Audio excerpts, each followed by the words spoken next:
Good afternoon and welcome to Lariat TV News Today. I'm Kennedy Dindy. And I'm Melanie Pace. Thanks for joining us. The former Phi Delta Theta president accused of rape may benefit from a plea deal announced on Monday. Jacob Walter Anderson, who was indicted on 4 counts of sexual assault in 2016, pleaded no contest Monday to 1 charge of unlawful restraint in return for the dismissal of his other charges.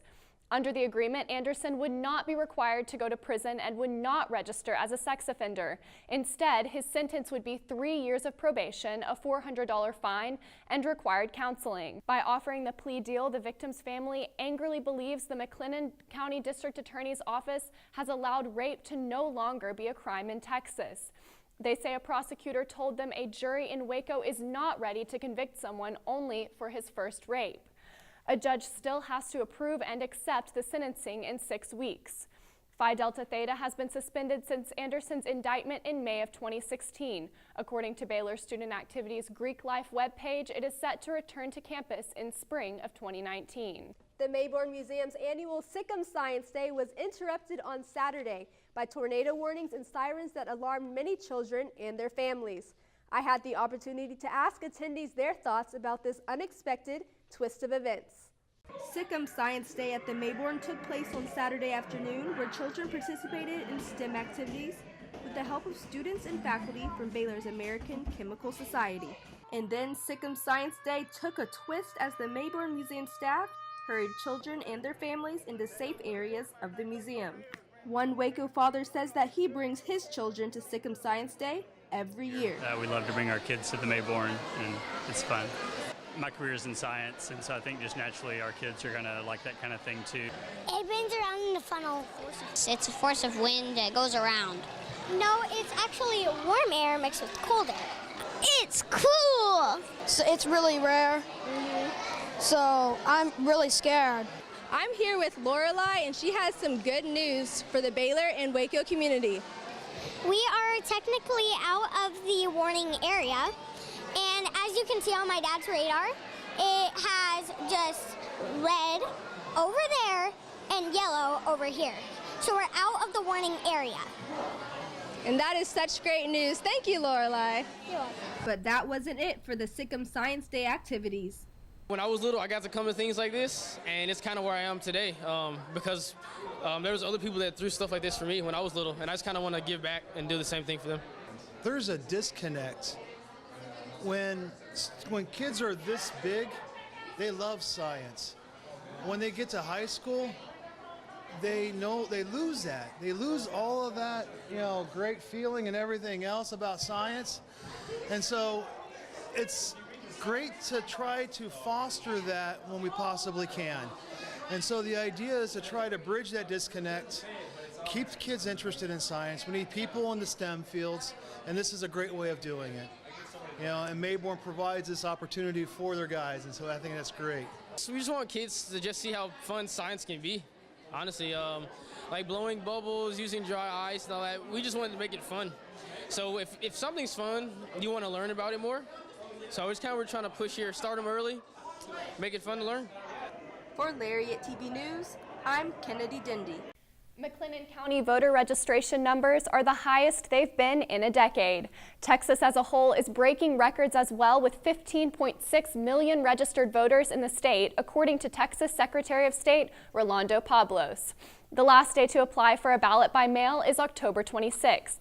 Residents are allowed to vote by mail if they will not be in the country during voting, if they are sick or disabled, if they will be 65 years of age or older, or if they are in jail but otherwise eligible. Early voting runs from October 22nd through November 2nd. Election day is on Tuesday, November 6th. Historically, 18 to 25-year-olds are apathetic toward voting, but this year could see a shift in that demographic.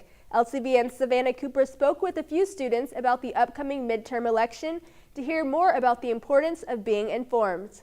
The upcoming 2018 midterm election is set to be one of the most consequential of the modern era. Many political experts are saying that those aged 18 to 25 will be the determining factor of these races. I spoke with a few Baylor students to hear what issues matter to them the most, as well as what they would like to see from their elected officials. Well, I hope to see people doing their research and, making sure they know who they're voting for and who the person that they're voting for, the things that they stand for, and where they stand politically. Generation Z has the rare chance to make a true impact this election cycle, and Venezuela's sophomore Jose Rada is excited to see the outcome. I think beyond the issues, I think it's really important that we're really seeing our demographic actually start to use their power as a collective and start participating in these elections, and I'm really excited to see how that drives policy from here on out. Truett Seminary student Elijah Tanner hopes elected officials provide ways to bring Texans together despite partisanship. I would love to see them focus on ways that we can actually bring Texans together, actually unite people. I think it has obviously gotten very partisan, and Beto's been able to focus a little bit less on partisan divides. And so I appreciate that, but I would love to hear some specific answers to issues that unite different perspectives. If you're registered in McLennan County, you can vote at one of the following locations. If not, be sure to check out vote.gov for more information. Reporting for Lariat TV News, I'm Savannah Cooper. All 15 Texas Catholic Archdiocese districts plan to release the names of clergy who have been credibly accused of sexually abusing minors. The string of accusations extends back to 1950. Archbishop of San Antonio, Gustavo Garcia Siller, gave a transparent statement saying that the sin of sexual abuse of children must be addressed, and he extends his sorrows to the survivors. The 15 dioceses of Texas will release their lists in January of 2019. The hope is that this will give an adequate amount of time for survivors to come forward and for the church to further investigate. Many are asking for a greater sense of accountability within the Catholic Church, and the hope of this release of accusers is that trust will be regained from the public. Baylor's sustainability program has created a plan that will go into effect by 2020. LTVN's Julia Loren sat down with Baylor's Director of Sustainability to find out more about how this plan might impact your Baylor experience. We want people to care about their consumption and about the way they live their lives. Baylor Bears are going green. As Baylor continues to grow, so does our consumption and waste. Smith Getterman, Director of Sustainability and Special Projects, helps facilitate going green by managing Baylor's energy, water, and recycling. We've got a university policy that really pushes sustainability forward. We've got 4 main goals called the Sustainable 2020. These goals include having 20% of the food in resident hall cafeterias to be locally sourced, diverting 30% of waste into new resources instead of sending it to a landfill, reduce university greenhouse gas emissions by 15%, and reducing university-wide water use by 17%. Students and professors can make a difference. Here are some of the small changes you can make that will produce a big difference. We really think that the biggest and easiest thing to do is recycle. If you've got a can, plastic bottle, whatever it is, it's super easy. We make it super easy to recycle on campus. Whether you're living on campus or off, it's just making sure that your lights are off, your water is off, all of that kind of stuff. Just the little things that you don't really think about make a difference. They really do. Sharing his personal goal for Baylor's future, Smith Getterman left us all with a new perspective on how our actions affect the environment. I think we need to start thinking about caring for God's creation as another way to love our neighbor, but ultimately a way to worship and reflect God's glory to the world around us by showing everybody that, hey, we do care about his creation because we do call him the creator. For Lariat TV News, I'm Julia Lorenz. Baylor has kept live mascots on campus since 1917, but many students don't know just how much work goes into training and taking care of these animals. We've got the details coming up right after the break. It's not just a school to me, it's home. Home. Everyone's there to help you and to see you succeed. Challenging. Challenging. Like, I'm here, I can do this. Friends. Friendship. Relationships. There's people that know you and people that are there for you around every corner. It's the shared experience. Rigorous. Growth. Transformative. Tradition. Tradition. Faith. Faith. I've loved every second of it. It's family. It's home. It's Baylor. For some wild animals, being held in captivity may negatively affect their life, but Baylor's live mascots Lady and Joy receive around-the-clock vet care and endless love from the Baylor community. LTVN's Jenna Welch met with a few of the bear trainers to hear about the mascots' habitat emulates how those animals live in the wild. The Bill and Ava Williams Bear Habitat is the facility heralded as the most visited place on campus. I'm outside Baylor University's Bear Habitat, also known as the home for Baylor's very own mascots, Lady and Joy. I've talked to a few of the bear trainers to hear how Lady and Joy go through their day. I love working in the program just because I've bonded with two live animals that I never expected to work with. They recognize our voice, they know our cars when we pull up, and they react to us. They'll actually live almost to double their life expectancy in the wild. Joy and Lady are 16 and 17 years old, which would be at the cap of their lifespan. But since they have round-the-clock access to nutrition and vet care, they'll actually live to be into their late 20s. If they do a behavior on their own that we like, we will say, oh, good girl, and we'll reward it. Finally, they'll start to catch on what we're trying to teach them. As they start to catch on, we switch to not rewarding until after they do that behavior. Because their health is most important, the lead trainers do learned behaviors with the bears on a daily basis. Everything they learn and also eat emulates how Lady and Joy would be living in the wild. Lady's favorite would probably be apricots. Lady kind of gets tired of things, but apricots she has never gotten tired of. She's eaten them since she was little. So these are Kong balls that we can buy from any pet store. Kind of made for dogs, but also good for bears. So we're putting almonds inside of it. And then along the edges, we also are putting almonds, and it's a way for them to be, the bears to be enriched. So they play around with them and have to push it around the yard to get all the almonds out. Now, like most Baylor bears, Joy, the 260-pound alpha bear, sickums with her right paw. Whereas the 230-pound bear, Lady, sickums with her left. Trainers tell us this vertical movement is also the best way to ward off arthritis as the bears get older. For more information about the mascots, visit baylor.edu/bear to see why Baylor takes pride in their happy, healthy bears. With Lariat TV News, I'm Jenna Welch. P.F. Chang's is opening its first Waco restaurant this Wednesday in Legends Crossing near Chewy's. P.F. Chang's is an Asian restaurant founded on making food from scratch every day. Popular menu items include orange peel chicken and chicken pad thai. The Waco restaurant employs 160 people and will be open 7 days a week. It seats 200 and includes a patio area.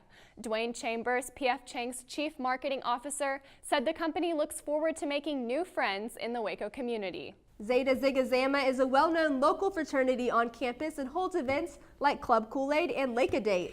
LTVN's Emma Whitaker sat down with Bethany Wang, the creator of ZZZ's female counterpart, Beta Beta Bwang, to hear more about how she's making a name for this new organization. It's the 1-year anniversary of Beta Beta Bwang, which Bethany Wang, or Bwang as her friends called her, created as a place where people can make long-lasting friendships without having to pay the price of sorority dues. We started Beta Beta Bwang as a joke that went kind of too far. After we made the shirts, we realized we need an intramural volleyball team. The group has now grown and now has bigs, littles, and even a spaghetti cook-off in store. We're gonna have a 30-minute formal in a backyard where it's like black tie optional, and it's gonna be just 30 minutes. There's gonna be a timer there. So what started off as a joke has now become a place of much belonging and friendship. I'm Emma Whitaker from Lariat TV News. The 2018 Austin City Limits Music Festival came to an end this weekend after more than 130 bands took the stages in Austin's Zilker Park.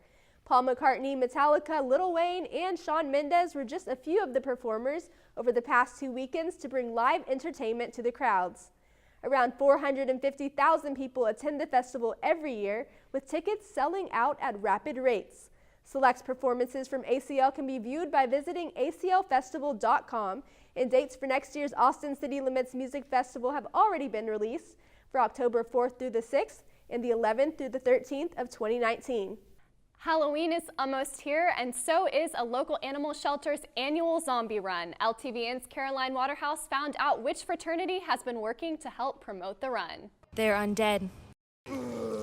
They crave brains, and they're coming. But these zombies are heading on over to Fuzzy Friends Zombie Run in support of Waco's furry friends.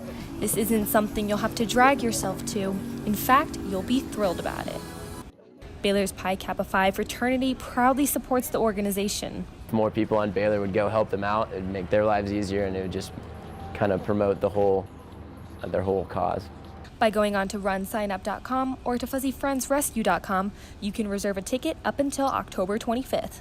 I love getting the community involved and especially getting the Baylor community. So it's been great for the Pi Kappa Phi guys and some sororities and just everybody rallying around this organization and seeing the importance of what they do.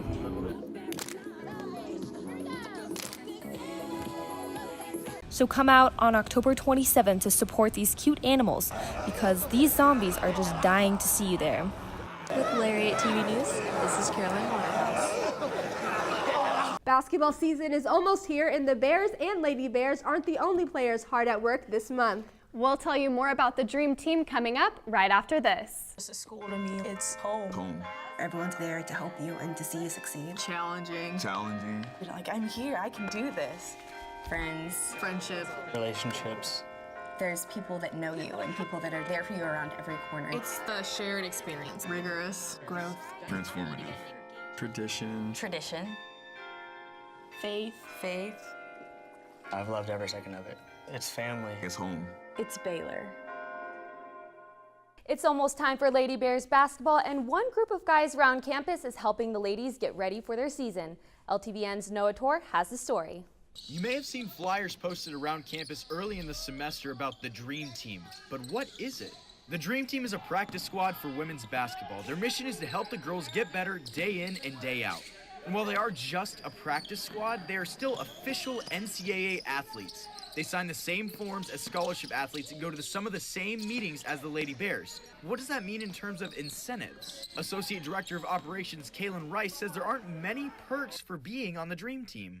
In terms of incentives that they get, we give them a shirt, shorts to practice in, a pair of shoes, but other than that, it's just them wanting to be here, be a part of a team, and help make us better day in and day out. So then why join? Freshman Johnny Ruffin says it's actually a highlight of his day. It's kind of different because in high school, of course, we got tired of practice because it was every day. But now I'm only here like 3 days a week, so it's not as bad. It's something I actually kind of look forward to throughout the day. So the guys on the squad aren't just random people at Baylor either. You have to go through a tryout process and be selected to the squad of 25 guys. And while you're not a scholarship athlete, you still get to be at practice and work on your skills every day, says freshman Parker Rodman. You're at a D1 school, you're at a powerhouse school, and you get to see everything that they do every day, and it's kind of it's pretty impressive too, everything that the girls do, and you kind of get a different perspective on it when you're actually at every practice. So it's definitely pretty cool. Being on the Dream Team is a big commitment and not necessarily easy all the time, but Rice says what keeps the guys returning is what you don't see on paper. The sense of being on a team, being at practice, staying around the game of basketball, but they also get to develop great relationships with the coaches and the players and the managers. The Dream Team is more than a practice squad. They are an integral part of the Lady Bears basketball process. With Lariat TV News, I'm Noah Tor. After a disappointing loss to the Texas Longhorns, Matt Rule and the Bears have a bye week to recuperate before traveling to Morgantown to take on Will Greer and the Mountaineers. The big concern for Baylor is how their defense will fare against West Virginia's lethal passing game. Last week, the Mountaineers were shocked by Iowa State's tough defense and held Greer to only 100 yards and 1 touchdown.